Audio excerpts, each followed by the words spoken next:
In the match, Sting would go for a dive, but instead of landing on the outside of the ring like normal, part of his back landed on a piece of elevated wood which surrounded the ring. What's good, Dark Knight Gang and it's that gang.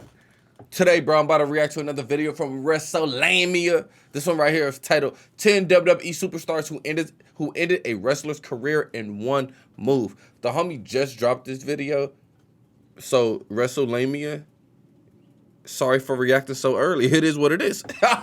I'm doing my reactions. I saw this video. I said, bro, I gotta watch this. And I know y'all gonna like this as well, man. We're about to see 10 superstars who ended another wrestler's career in one move. I hope everybody have a good day. Have a great day. You already know what's up. Shout out to the gang. I hope everybody have a good day. Have a great day. Yeah. Let's go. Number 10, Sasha Banks ends Paige's career. Yeah, man, heard about that. Injuries can occur anytime, and sometimes it's the most basic of moves that causes the most damage. This was certainly the case when Paige suffered a career-ending injury in 2017. During a 6-women tag match at a house show, Paige would suffer a kick to the back and suffered an immediate injury, falling to the ground and grabbing her neck in the process. The match would be stopped immediately, and unfortunately, Paige would never wrestle again. Paige would reveal in a 2018 interview with Give Me Sport that she has no harsh feelings towards Sasha and revealed, "Nothing was ever Sasha's fault. She got so much backlash, and even in the ring when we were there, people are chanting Sasha sucks, and it really upset me to hear that because it wasn't her fault. The thing is with me, right, that move where she kicks me in the back, I had taken that so many times previously that I was so stubborn, and I thought I could still do these kind of things, and I thought my neck was just as strong as it was before, but unfortunately it's not. So I called this move and I told her to do it, and so she did it, and unfortunately my neck wasn't strong enough and it snapped all the way back, and it was essentially the same thing as having a really bad car crash." Number 9, D'Lo Brown ends the career of Droz. During a SmackDown taping in 1999, a freak accident resulted in Droz suffering a career-ending injury.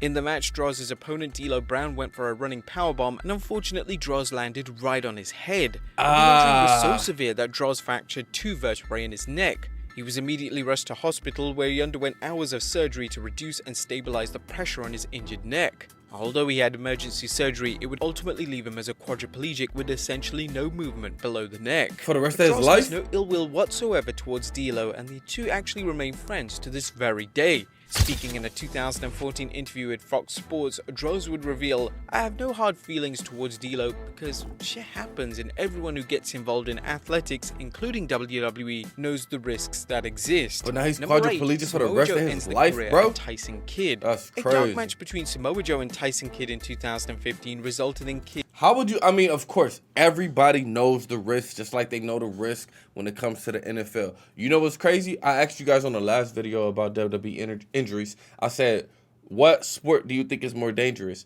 wrestling or NFL? A lot of people said WWE. I don't know. You think wrestling is more dangerous than the NFL? Maybe. Let me ask you this. Wrestling or boxing or wrestling and MMA? What's more dangerous? Let me know down in the comments. Kidd never wrestling again. Oh, wait. I was about to say, if you became a quadriplegic, how would you feel about that? Yes, those are the dangers associated with it, but man, I hate that dude for the rest of my life. Kidd would receive a muscle buster from Joe, which ultimately resulted in Kidd being paralyzed in the ring. Tyson Kidd would suffer a spinal cord concussion, which is one of the worst injuries an athlete can potentially suffer. In a 2018 interview with Slam Wrestling, Kidd would reveal, "I have a picture and I think my hands are in the wrong position compared to other ones I've seen. I wasn't able to run through it with him before the match. I drop, bang, and at the first I saw the light and I was like, ah man, and then my whole body went limp. It felt like it weighed 1,000,000 pounds. I was completely paralyzed. I was paralyzed from the neck down." Following the career-ending injury, Kidd has taken on a role as a backstage producer. Number 7, Kofi Kingston ends the career of CM. At least he wasn't paralyzed from the neck down for the rest of his life, you feel me? So that's not too bad. But yeah, all right, let's keep going. One of the lesser talked about career-ending injuries relates to CM Punk and Kofi Kingston. Yeah, I don't think I've ever heard of this. At the 2014 Royal Rumble, Punk would suffer a concussion, and alongside other factors would ultimately lead him to deciding to leave the WWE the next night. No, I think I did hear about this. The concussion occurred when Kofi entered the match. Kofi would hit a stiff clothesline on Punk, and this would be the move which That would looked kinda ultimately give tight. Punk the career-ending concussion.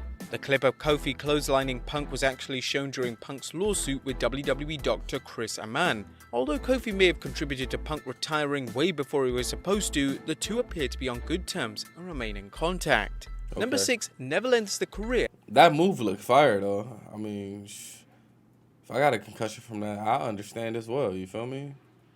That looked fire, nigga. Concussion occurred when Kofi entered the match. Kofi would hit a stiff clothesline on Punk. That looked this would be the fire. move which would ultimately give Punk the career-ending concussion. The clip of Kofi clotheslining Punk was actually shown But the concussion during was Punk's that bad, lawsuit though? with WWE doctor Chris Amann. Although Kofi may have contributed to Punk retiring way before he was supposed to, the two Yeah, appear he to did be hit on the- good terms. he hit and the remain back in of his head, I saw contact. it. Number 6, Neville ends the career of Corey Graves. I've had some bad luck and suffered a few concussions recently. So it's for that reason I'm here to officially announce my in-ring retirement. Fans associate Corey Graves for being the central color commentator for WWE programming. However, at one stage, Graves had a promising career in NXT and actually held the NXT tag team titles alongside Neville. Unfortunately for Graves, upon receiving a push to the top of NXT, he would receive multiple concussions in a particular match with Neville, which would ultimately force him to retire. Concussions can occur in wrestling at any time, and it wasn't directly Neville's fault that Graves was injured. Graves has never officially ruled out a return to the ring. However, we do know the severity of long-term damage from concussions can be extremely complex, and Graves may be better suited as a commentator for his career. Facts. Number 5, Edge Before he gets CTE and goes crazy, you feel me? ends the career of Jose Estrada. Edge is one of the most decorated superstars that But to be honest, I figured most WWE careers would end because of concussions. You know, I feel like they get concussions on a nightly basis, bro. Even though the mat isn't like as hard as concrete, but it's still hard, and I'm sure their head bounces off the mat here and there. ever That match competed is in crazy. the WWE. However, That's why I what got most nothing but fans don't respect know for is these that Edge's dudes. debut match actually resulted in him accidentally injuring his opponent, and this opponent just so happened to retire shortly after. In Edge's debut match, he would go one-on-one with Jose Estrada, and in the match, Edge would hit a senton dive onto the outside. However, Edge's leg would awkwardly hit Estrada on the head. Ah, This unfortunately concussion. broke his neck. Oh! The match was immediately stopped, and Estrada would unfortunately retire from in-ring competition following the incident. Number 4, Sting ends the career of Rick Rude. I wonder if the last dude, night in the legendary career of he said he broke his neck, right? So I'm sure he's not paralyzed or anything. head, and this unfortunately broke his neck. Yeah. The match was immediately stopped, and Estrada would unfortunately retire from in-ring competition. But I'm following sure the he's incident. fine now. Yeah. Number 4, Sting ends the career of Rick Rude. The last night in the Sting. legendary career of Rick Sting Rude is on took place in AEW. Ain't that 1994 crazy? against He the old icon AF. Sting. In the match, Sting would go for a dive, He a but goat, Rude, though. instead of landing on the outside of the ring like normal, part of his back landed on a piece of elevated wood which surrounded the ring. This blew out Rude's C4 and C5 vertebrae and would ultimately force him to retire early. This was a terrible way for Rude to go out, and he was just 35 years old when he suffered the injury. Number 3, Owen Hart prematurely ends the career of Stone Cold Steve Austin. Yeah, I've heard about Perhaps this, of the most course. well-known injury in Of course. WWE history took place at 1997 SummerSlam pay-per-view. Now, just before the match between Stone Cold Steve Austin and Owen Hart, Owen wanted to use a sit-out piledriver move on Austin. However, Austin insisted that Hart use the traditional piledriver, which involves the wrestler going into their knees. Nevertheless, Owen hit the move, which sadly broke Austin's neck. This neck break unfortunately forced Austin to undergo neck surgery in 1999, as well as take an early retirement in 2003. Austin's He cool last now, official though. match would be against The Rock at The homie WrestleMania good. 19 just 6 years later. Austin was one of the biggest stars of all time, and without Facts. his neck being broken in 97, he would have without a doubt had a longer career at the top of the card. Number 2, Edge ends the career of Christopher Nowinski. Christopher Nowinski is most well known for his groundbreaking work into concussion-related injuries in sport. Nowinski himself would be forced to retire in 2003 after he suffered a severe concussion at the 2003 Royal Rumble.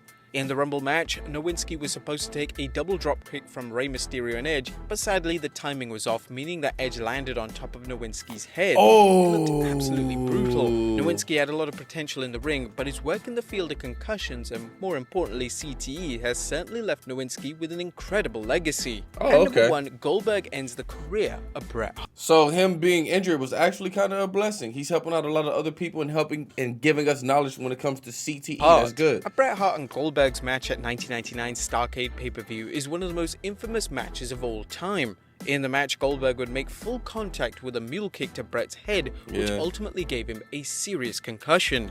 Bret wouldn't wrestle too many matches following the match and would be forced to retire in 2000. Bret would reveal on Stone Cold Steve Austin's podcast, "I always knew what I was doing. I would hurt myself before I ever hurt another wrestler. I just wish some of the wrestlers I worked with, especially at the end of my career like Goldberg, he was one of the most unprofessional wrestlers to ever work in the business. Goldberg? For Bill Goldberg to be in the Hall of Fame, he hurt everybody that he worked with. And even when I worked with Bill, I always think the last words I said to him before we went out and had that match where he injured me and ended my career. Goldberg be hurting Bill, niggas? whatever you do out there, don't hurt me. We can do whatever you want. We can do anything. Just don't go nuts." But there you have it, folks. Great video from WrestleLamia, you feel me? A few of these I've heard about before because I reacted to a video maybe about a week ago where they were talking about gruesome injuries. So, you know, maybe like 4 of these were on that same list. However, still a great video. I didn't know that Goldberg be hurting everybody. I didn't know he was that unprofessional. Goldberg is going to go down as one of the GOATs. Like he said, he already in the Hall of Fame.